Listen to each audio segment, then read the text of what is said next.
relax and settle in for a story that just might creep under your skin.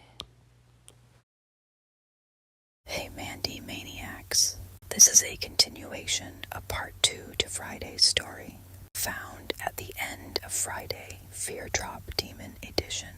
You don't need the first part for it to make sense, but if you would like to hear that first, you can find it there. I hope you enjoy. Mara was still shivering in Eli's arms when he realized she wasn't entirely herself. He could feel it slipping in and out like consciousness. He pulled back slowly, cupping her face. "Mara," he whispered, "sweetheart, look at me." Her eyes flickered, hers, then not hers, then hers again. The entity was trying to force its way back, but she was fighting it. Eli needed to show it something. Most importantly, needed to show Mara something. He reached down and picked up the fallen knife again. Then he gently took Mara's trembling hand. He pressed her palm to the handle, her fingers curled instinctively around it. And then he lifted her hand, holding it with his, until the knife hovered near his chest. His voice dropped to a low, devastating whisper. "Look," he said. Eli leaned close, so close she could feel each word warm against her lips. "You could ask anything of me," he whispered. "Anything. And I would do it. I would kneel for you. I would stand between you and anything that wants to take you. I would walk into fire if you stood in the doorway." He pulled her hand closer until the tip of the steel rested against his skin. His voice darkened, thickened. "You don't understand how far I'd go," he murmured. His forehead touched hers. Their breath mingled. "I am yours," Eli said, "in any darkness. And if something inside you thinks it can scare me away." He laughed, soft, broken, intensely devoted. "It doesn't know me at all." Eli released her hand from the handle of the knife. Then he pulled her into his chest, gripping her like he was anchoring her soul. His voice was a low growl against her hair. "I will not let anything take you from me." And behind her eyes, the entity recoiled. Because it could twist fear. It could twist weakness. It could twist sorrow. But Eli's devotion, that was iron. That was unbreakable. That was something most humans could never wield. The entity had retreated to whatever shadow it crawled from, leaving only the echo of its hunger in Mara's bones. But Eli didn't let go. His heartbeat thundered against her cheek, steady, alive, loyal in a way she adored. "Eli," she whispered, "you didn't have to. Do what you did." "What do you think I did?" he asked softly. Mara slowly pulled back to look at him, and when she saw his face in the half-light, soft, devoted, intense, her breath stuttered. "You put a knife in my hand," she whispered. "You put it right against you, and you didn't hesitate." "I love you," he said simply.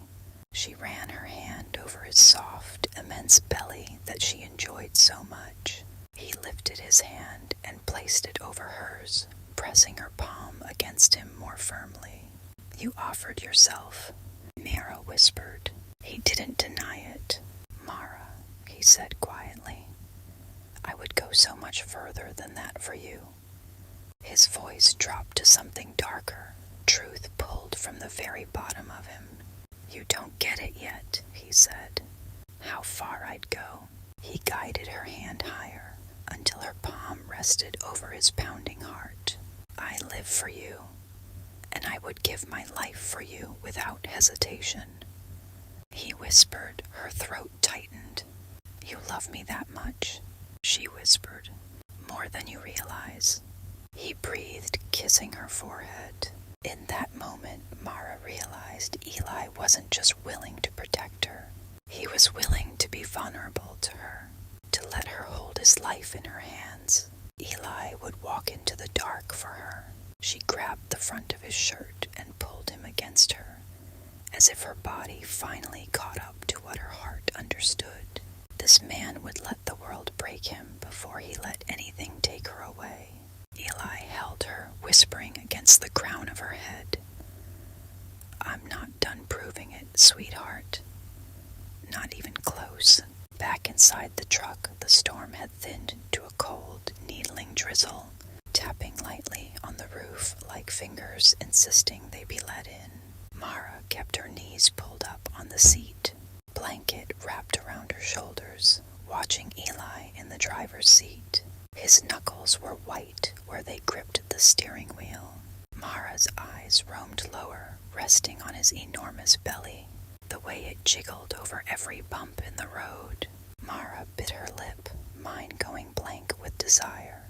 She leaned closer, letting her fingers sink into his softness. "I'm glad I don't scare you," she whispered. Eli laughed. "You could never scare me," his voice becoming serious now. "The only thing I fear is losing you." Mira's breath trembled. "Eli, I would never leave you. You're absolutely perfect." He leaned closer, his voice deepening into something dark and reverent. "You could ask anything of me, anything, and I'd give it. Without hesitation, without asking why." She stared at him, stunned by the certainty carved into every syllable.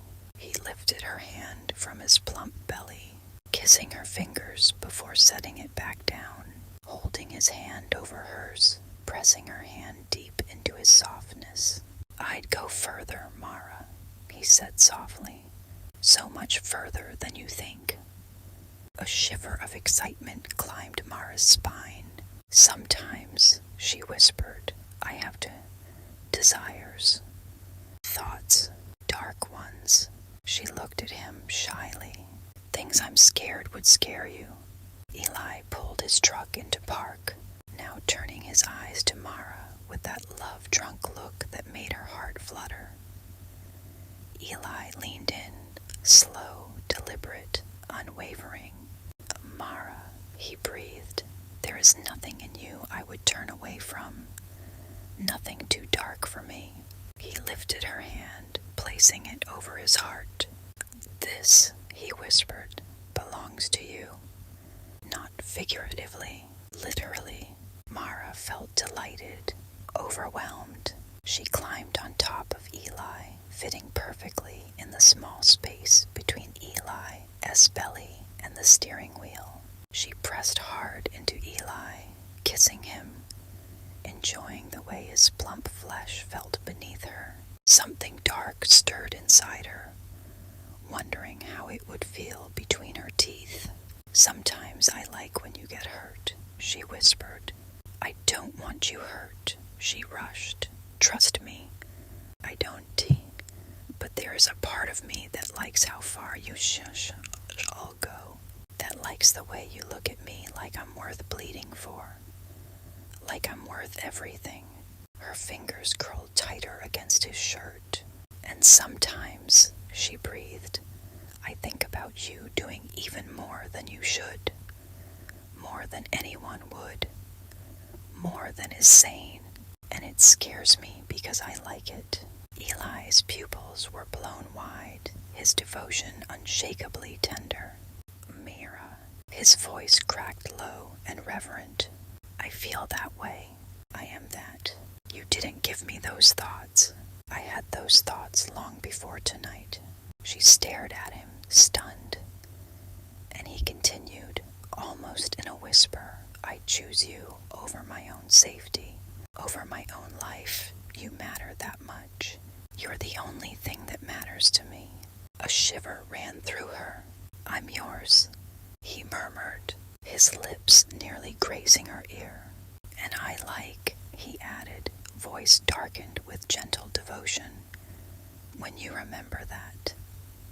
I hope you enjoyed the story.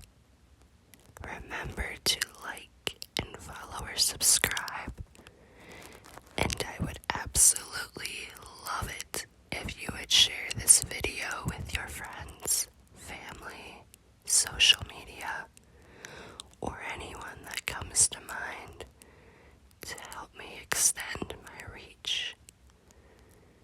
I will see you back here next Sunday for another spooky